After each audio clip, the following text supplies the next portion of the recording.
So we're going to look at Introduction to Manufacturing Processes.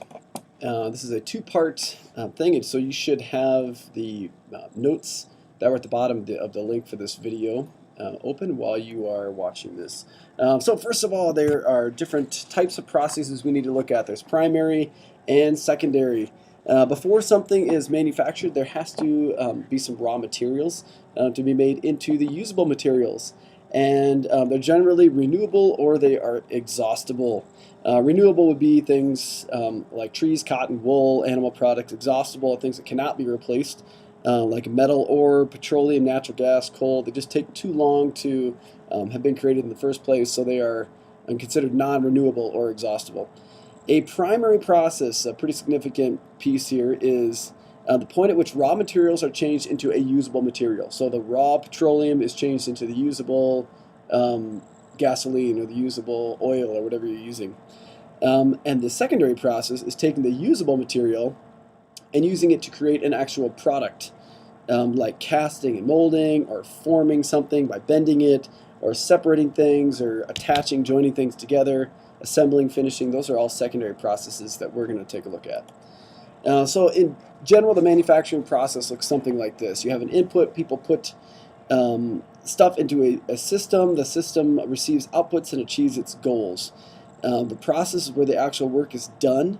It generally transforms things. It deals directly with the input, transforms them in the process, and the output is something that's a manufactured product. Other outputs can be to include scrap, pollution, noise, fumes, etc. Those are some outputs, not the ones that you desire, but generally the output is the thing that you desire. And then any feedback is something that can be used to sort of control the system. So if you think about the thermometer, if the temperature gets hotter, if that's the output, then a thermostat might see feedback and say, okay, we need to turn it off. And then it's looking for a new input, and then it might be heating again and checking feedback and so on. So we've looked at this flowchart, this idea before with respect to input, process, output, and feedback. So that should be relatively familiar from earlier on in the year. Taking a look at materials, we'll look at a couple in specific here. Ceramics, metals, and plastics are generally well suited to manufacturing because ceramics are very hard, but ceramics are also brittle. So brittle means that if you apply a force to it, direct force to it, it can shatter. But ceramics are also heat resistant and they're corrosion resistant. So actually ceramics are really useful in the aerospace industry for rocket exhaust because it withstands a lot of high heat. There's not a lot of impact on an exhaust nozzle. So ceramics are good choices for that. Metals are any category of electropositive elements. They have a shiny surface, are generally good conductors. They can be melted or fused together. They can be hammered into thin sheets. That means that they're malleable. They can be drawn into wires, so metals are really useful. And plastics also, because plastics are materials that undergo a permanent change in shape or size when subjected to a certain amount of stress. So these are some common materials that we're actually going to take a look at some videos for. Properties determine what process that they're best suited for. So again, I was talking about ceramics for rocket engine nozzles. But you wouldn't want to use ceramics for like a hand sanitizer pump bottle. It's just not the most useful. Or a lotion bottle where you need to squeeze it, because you're not going to squeeze a ceramics bottle. Metal would also be bad for a lotion bottle, but plastics are good because they're a lot more malleable and flexible, I guess would be a better word for plastics. It can squeeze it, it's semi-elastic, so it will return back to its original shape. Whereas a metal sheet is not going to be elastic like that. So depending on what it is, the properties that you are looking for and in the product you're trying to design, that'll help you determine what type of material you want to use. So the first thing I'm going to have you take a look at is this composite video and use this to help answer any questions that are addressing this topic. Composites are made up of at least two distinct intended materials which together improve product performance and/or lower manufacturing costs. Many materials routinely designated by other terms are also considered composites, including plated, clad, or coated metals. The term composite, however, has come to mean a material consisting of a matrix or base material and a reinforcement material. The matrix functions as a binder for the reinforcement and controls the physical shape and dimensions of the part. The primary purpose of the matrix is to transfer the load or stress applied to the composite to the reinforcement. The matrix also protects the reinforcement from adverse environmental effects. The reinforcement's function is to improve the mechanical properties of the composite and is typically the main load-bearing element. Reinforcement is usually in the form of fibers or particles. Now we're looking at how you select materials. Materials are generally selected based on physical properties and like density, porosity, moisture content, things like that.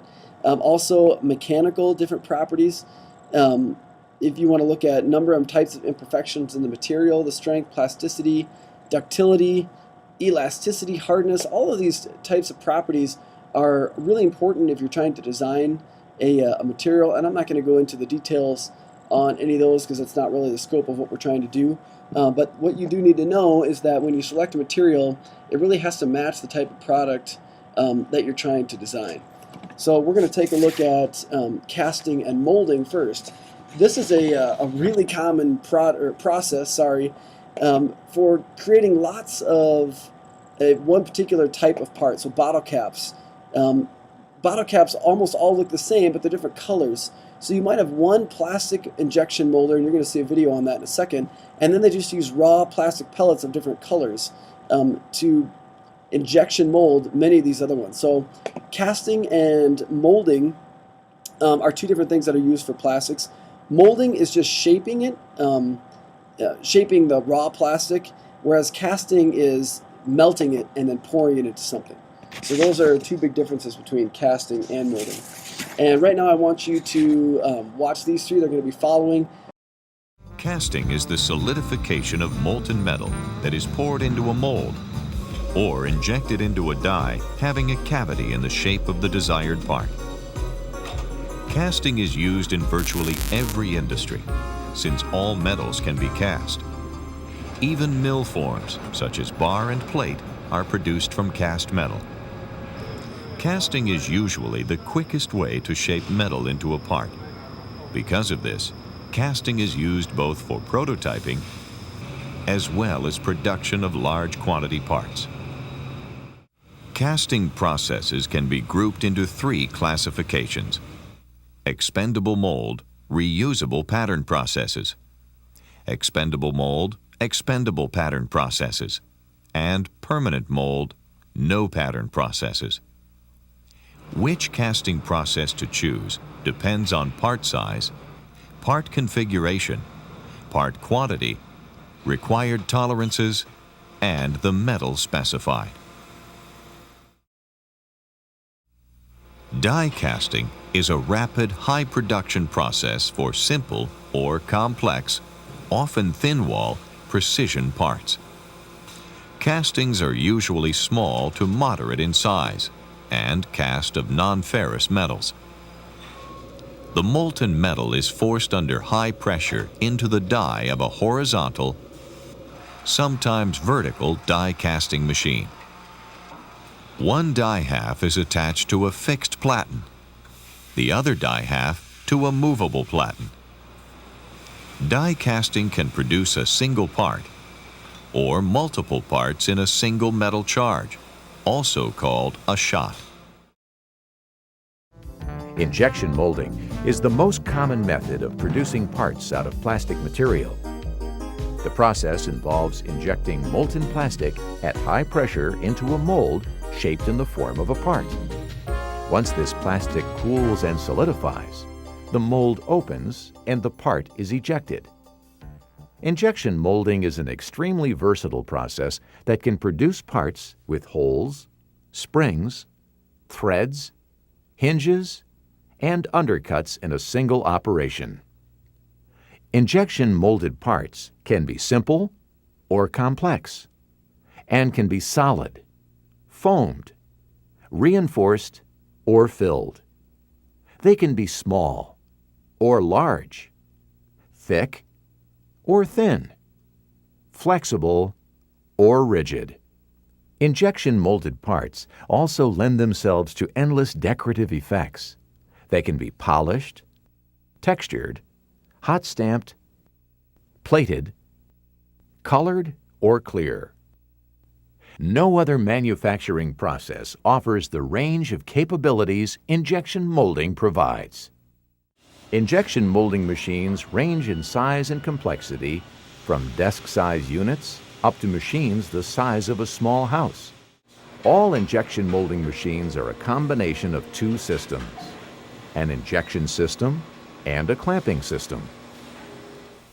The injection system heats the thermoplastic material to its appropriate viscosity or flowability and then forcefully injects it into the mold. There are two types of injection mechanisms: the reciprocating screw, which is the most common, and the two-stage screw. The main parts of the reciprocating screw injection system are the hopper, a reciprocating screw inside an externally heated injection barrel, a hydraulic motor, and an injection cylinder. Resin material is fed to the injection barrel from the hopper. These hoppers may be filled manually or vacuum-fed automatically, and often have dryers attached to the top to remove the moisture from the material. As the resin enters the injection barrel, it is driven forward by the rotation of the screw, which is powered by the hydraulic motor. The resin plasticizes or melts as the turning screw drags it towards the nozzle end. This is referred to as drag flow. Drag flow causes the polymer molecules to slide over each other, creating frictional heat, which melts the material. External heating bands provide additional heat to the injection barrel. The heating bands bring the material to its final temperature and compensate for the radiation heat loss. The temperature is controlled by 3 thermocouples in the barrel and 1 in the nozzle. The screw consists of 3 zones. The first zone, which is 1/2 of the screw, is called the feed zone. It has a constant flight depth, which forces the material together and rids it of air. The second zone, called the melt zone, has a decreasing flight depth, which reduces the plastic volume. This causes the plastic molecules to rub harder against each other, plasticizing the material. The melt zone leads to the third, or metering zone. The metering zone has a constant flight depth much smaller than that of the feed zone. This section acts as a pump. The tip of the screw has a one-way valve which lets the material flow only towards the nozzle end. The force of the plasticized material pushes the screw back as it turns. This builds a chamber of plastic in front of the screw. When enough material for the injection shot is melted, the screw stops and pulls back to decompress the material. For injecting the material, the one-way valve closes as the screw is hydraulically pushed forward by the injection cylinder. This sends the molten material through the injection unit's nozzle and into the injection mold. The primary speed and the injection pressure, called the packing pressure, is high, usually around 20,000 psi, but sometimes reaching up to 30,000 psi or higher. A secondary lower pressure is applied shortly after the initial injection. At the time of injection, the material's temperature ranges from approximately 320 to 600 degrees Fahrenheit, or 160 to 320 degrees Celsius. Once the plastic solidifies, no more pressure can be exerted upon it in the mold. The reciprocating screw then begins to rotate again, melting material for the next shot. So you've just watched those 3 videos. We are now done with part 1. Make sure you got the notes on those sections, and you can pick up on part 2 to finish this assignment.